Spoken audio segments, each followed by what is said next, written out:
In the Sierra Nevada mountains of California, there is a historically significant road that climbs 4 miles up through pristine forest and meadows. The road is quite steep in places and has a few challenges scattered along the way.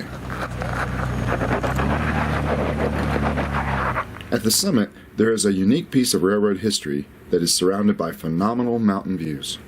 Welcome to 4x4 Places with a Jeep named Mr. Green, and this is Signal Peak. Good morning! Morning! What's going on Signal Peak today? So excited!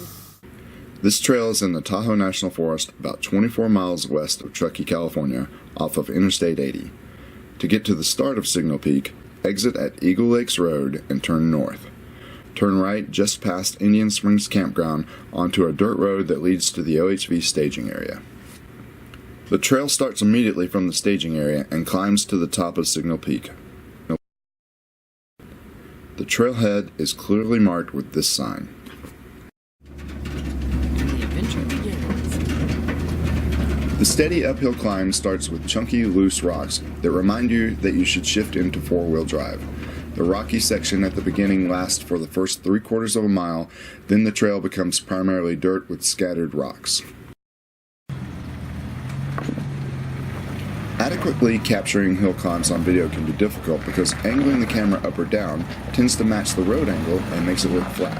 Suffice to say, Signal Peak is a steady climb. It is quite steep in some places.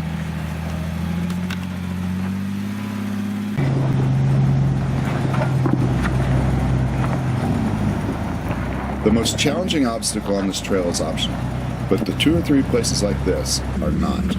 But obstacles like these are rare on this road.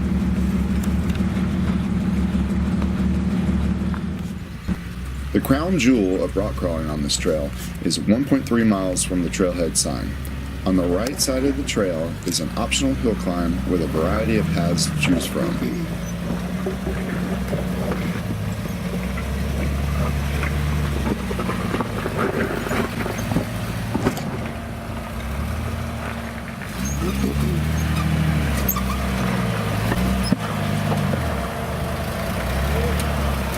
Alright, you're gonna go up a little bit. I took the path to the right side, but after I climbed to the top of the hill, I noted at least 3 other regularly used vines.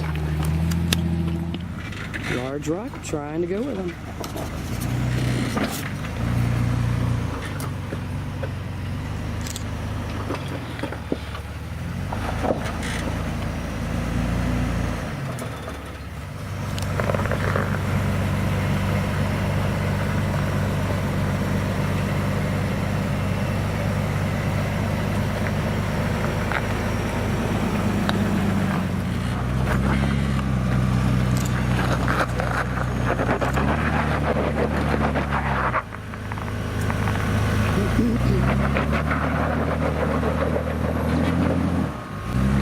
Your rear locker's not working.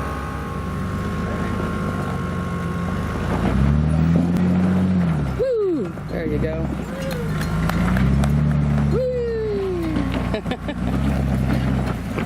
And now for a quick view of the area.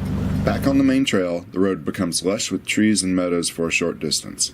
At 2.4 miles from the trail sign, there's an optional shortcut that I highly recommend. Unfortunately, it wasn't something we captured on video.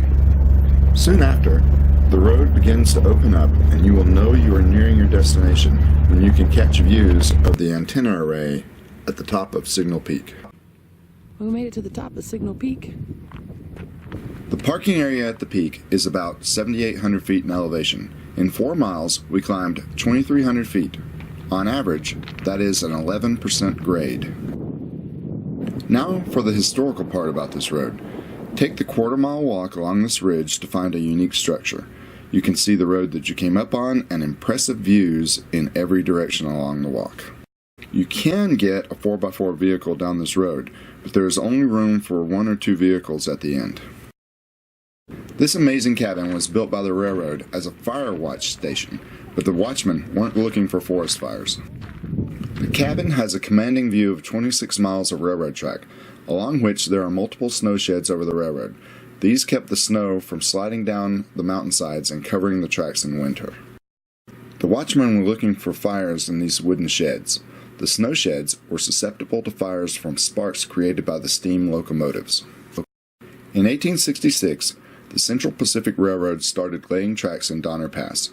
They were on their way to meet the Union Pacific Railroad in Utah to form the first transcontinental railroad in 1869.